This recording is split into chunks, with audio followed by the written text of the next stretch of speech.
momento do hino. Os jogadores do Brasil se alinharam no gramado, lado a lado, enquanto a câmera percorria seus rostos. Vinícius Júnior cantava emocionado, olhos fechados. Casemiro mantinha essa expressão séria, como um capitão silencioso. Hendrick, com apenas 18 anos, tentava conter a ansiedade, mas a câmera captou seus lábios tremendo ao entoar o hino. Na beira do campo, Ancelotti permanecia firme, sem cantar, mas com respeito absoluto. O olhar dele percorria cada jogador, como se quisesse transmitir confiança através da calma. Para o italiano, aquele momento não era apenas protocolo. Era o início de sua verdadeira conexão com o Brasil. Primeiro tempo, teste de resistência. A bola rolou e o Japão surpreendeu. Pressionava alto, trocava passes rápidos e não deixava o Brasil respirar. Ancelotti, de braços cruzados, observava sem pânico. Ele já havia previsto isso em suas anotações. Sabia que os japoneses jogariam com intensidade. Vinícius Júnior tentava arrancar pela esquerda, mas era caçado por dois defensores. Rodrigo flutuava bem, mas o meio-campo brasileiro parecia engolido pela velocidade adversária. Aos 20 minutos, o Japão quase abriu o placar com um chute de fora da área, mas Alisson fez defesa espetacular. Foi então que Ancelotti se levantou, chamou Casemiro na beira do campo e falou baixo, com gestos contidos. Mais próximo da defesa, organize a linha, pressione menos alto. Deixe que eles venham. Depois, contra-ataque rápido. Em poucos minutos, a postura mudou. O Brasil começou a segurar mais a bola, diminuir o ritmo do adversário e explorar a velocidade de Vinícius e Rodrigo. A serenidade do técnico transformava o caos em ordem. Segundo tempo. A primeira resposta. O jogo continuava equilibrado até que, aos 15 minutos do segundo tempo, Ancelotti chamou Hendrick. O estádio vibrou, como se soubesse que algo especial estava prestes a acontecer. O garoto entrou no lugar de Richarlison, recebeu um abraço e uma frase rápida do treinador. Jogue simples, um toque, dois toques. Depois, confie na sua coragem. Pouco depois, veio a jogada que incendiou o jogo. Rodrigo encontrou espaço no meio e lançou Hendrick em profundidade. O jovem dominou, girou sobre o zagueiro e finalizou de perna esquerda. O goleiro japonês defendeu, mas no rebote, Vinícius Júnior empurrou para o fundo da rede. Brasil 1-0. Ancelotti não comemorou efusivamente. Apenas aplaudiu devagar, como quem dizia: está funcionando. Nos minutos finais, o Japão ainda pressionou, mas o Brasil resistiu. Quando o apito soou, a sensação era clara. Não foi um espetáculo, mas foi um jogo de aprendizado. Pós-jogo, as primeiras palavras na coletiva, Ancelotti foi direto. Foi uma vitória importante, mas ainda mais importante foi observar. Vi coragem, vi disciplina, mas também vi onde precisamos melhorar. O caminho é longo, mas começamos com o pé certo. Os jornalistas perguntaram sobre Hendrick e ele respondeu com sua calma habitual. Ele tem talento, mas precisa de tempo. Hoje mostrou que pode ajudar. O futuro é dele, mas o presente é do grupo. Enquanto isso, nas redes sociais, a vitória dividia opiniões. Alguns diziam que o Brasil havia jogado de forma pragmática demais. Outros exaltavam o equilíbrio e a calma que Ancelotti transmitia. Opções de continuação. Bastidores da primeira vitória. Quando o apito final soou, os jogadores brasileiros se abraçaram no gramado. Não havia explosão exagerada de alegria. Era apenas o primeiro amistoso da nova era. Mas existia um alívio silencioso. A pressão inicial havia sido vencida e o grupo respirava com mais confiança. Enquanto o Japão agradecia a torcida com reverências típicas, o Brasil caminhava para o vestiário. No túnel, Hendrick era o mais assediado pelos colegas, que brincavam com sua estreia. Quase fez o gol da vitória, garoto, dizia Rodrigo sorrindo. Vai virar meme esse chute, Hendrick, completava Vinícius, em tom de brincadeira. O jovem sorria, mas ainda parecia refletir sobre a oportunidade perdida. Foi nesse momento que Ancelotti, caminhando atrás do grupo, tocou seu ombro. O olhar sereno do técnico bastou para transmitir confiança. Você fez o certo, criou a chance, e isso é o mais difícil. O gol virá naturalmente. A frase curta, quase sussurrada, ficou ecoando na mente do garoto. O vestiário. Ao entrar no vestiário, o clima era misto. Alívio, mas também cansaço. Alisson tirava as luvas, Casemiro se alongava sentado no banco e Marquinhos conversava com os companheiros de defesa sobre os momentos de pressão que sofreram. Ancelotti não entrou falando. Caminhou calmamente até sua mesa, colocou o caderno sobre o banco e apenas observou. Ele tinha um estilo peculiar. Deixava os jogadores se expressarem antes de intervir. O silêncio dele, em vez de causar estranheza, criava respeito. Depois de alguns minutos, quando a agitação natural pós-jogo diminuiu, o italiano começou a falar. Parabéns. Não foi perfeito, mas foi uma vitória construída com inteligência. Vocês souberam sofrer quando precisaram e souberam atacar no momento certo. Isso é mentalidade de equipe. Virou-se para João Gomes, que havia feito grande partida. Sua energia mudou o meio-campo. Continue assim, não tenha medo de arriscar. Depois, olhou para Vinícius. Você foi decisivo, mas quero mais calma no último passe. Você pode ser ainda mais letal. Por fim, encarou Hendrick. Já disse no túnel, e repito, você tem futuro. Continue jogando simples e o gol virá. O vestiário inteiro aplaudiu, em um gesto espontâneo.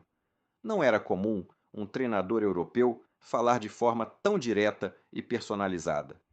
Ancelotti havia conquistado respeito não pela rigidez, mas pela calma e pelo olhar clínico. Conversas individuais. Mais tarde, quando a delegação já se preparava para deixar o estádio, Ancelotti chamou alguns jogadores em particular. Com Casemiro, conversou sobre liderança. Você é o capitão silencioso. Preciso que fale mais dentro de campo. Esses jovens te ouvem. Com Rodrigo, falou sobre versatilidade. Você pode jogar em qualquer posição do ataque. Isso é uma arma. Use essa inteligência a seu favor. Com Alisson, foi simples. Obrigado por salvar o time no primeiro tempo. Precisamos de segurança e você é a base. Essas conversas rápidas, mas diretas, criavam uma ligação pessoal. Não eram discursos longos, eram recados pontuais que ficavam na mente de cada jogador. Na saída do estádio, enquanto deixavam o estádio rumo ao ônibus, centenas de torcedores japoneses esperavam para aplaudir. A cada jogador que passava, surgiam gritos, flashes e até bandeiras do Brasil. Vinícius Júnior era um dos mais festejados, mas até João Gomes, que não era conhecido internacionalmente, ouviu gritos de João, João, algo que o deixou visivelmente emocionado. Ancelotti caminhava atrás, discretamente. Um repórter japonês tentou arrancar uma frase rápida e o treinador respondeu em inglês. Foi só o primeiro passo. O Brasil tem talento, mas precisa de trabalho. No hotel, a reunião da comissão técnica. De volta ao hotel em Tóquio, enquanto os jogadores jantavam e relaxavam, Ancelotti se reuniu com sua comissão. Sobre a mesa estavam os relatórios do jogo, mapas de calor, estatísticas de posse de bola, passes e finalizações. Ele apontou para uma projeção no telão. Aqui está o problema. Perdemos muitas bolas na saída. Contra seleções mais fortes, isso será mortal. Precisamos trabalhar transições curtas, usar mais apoio do meio. Seus auxiliares concordaram e juntos começaram a esboçar mudanças para o próximo amistoso contra a Coreia do Sul. O italiano anotou no caderno: mais controle, menos correria. O Brasil deve ditar o ritmo. Enquanto a comissão debatia, já ficava claro que Ancelotti não queria apenas experimentar jogadores. ele estava moldando uma identidade para a seleção. Repercussão no Brasil. Quando os torcedores brasileiros acordaram na manhã seguinte, as redes sociais já fervilhavam. Vídeos dos melhores momentos do jogo viralizavam rapidamente. A arrancada de Vinícius Júnior, a estreia de Endrick, a segurança de Alisson e a inteligência tática de João Gomes eram comentadas incessantemente. Os jornais estampavam manchetes como: primeiro teste, primeira vitória.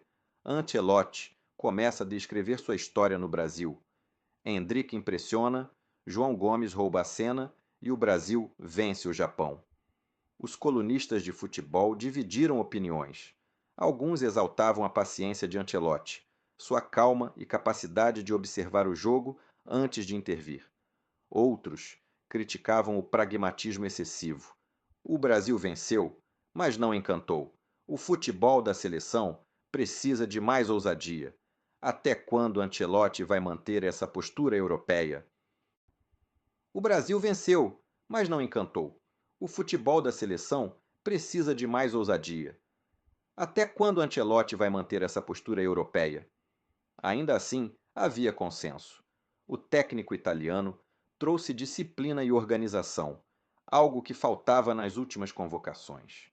Torcedores comentavam nos grupos de WhatsApp, fóruns e redes sociais, comparando estilos e debatendo quem seriam os pilares da nova era da seleção. O olhar da Europa. Enquanto isso, clubes europeus observavam com atenção. A imprensa espanhola e italiana destacou a vitória. Ancelotti ajusta a seleção brasileira com calma, inteligência e estratégia, dizia um jornal italiano. Mesmo sem Neymar, o Brasil mostra talento e organização, com jovens promissores surgindo, escrevia um site espanhol.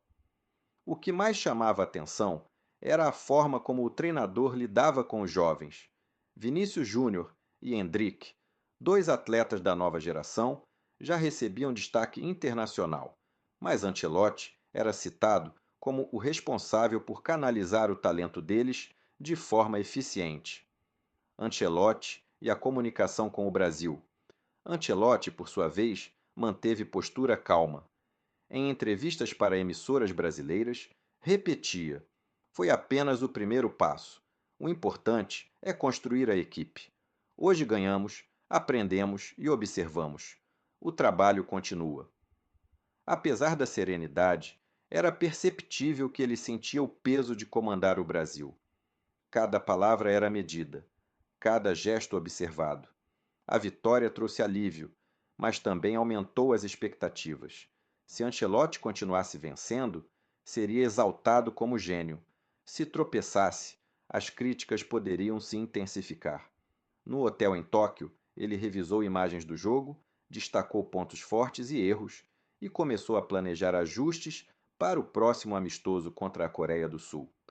O foco não era só o resultado, mas moldar um time que pudesse encarar qualquer desafio até 2026. A surpresa de Ancelotti. Na manhã seguinte à vitória sobre o Japão, o clima no hotel ainda era de entusiasmo contido. Enquanto alguns jogadores aproveitavam o café da manhã e conversavam sobre o jogo, Ancelotti chamava seu auxiliar principal para uma reunião rápida.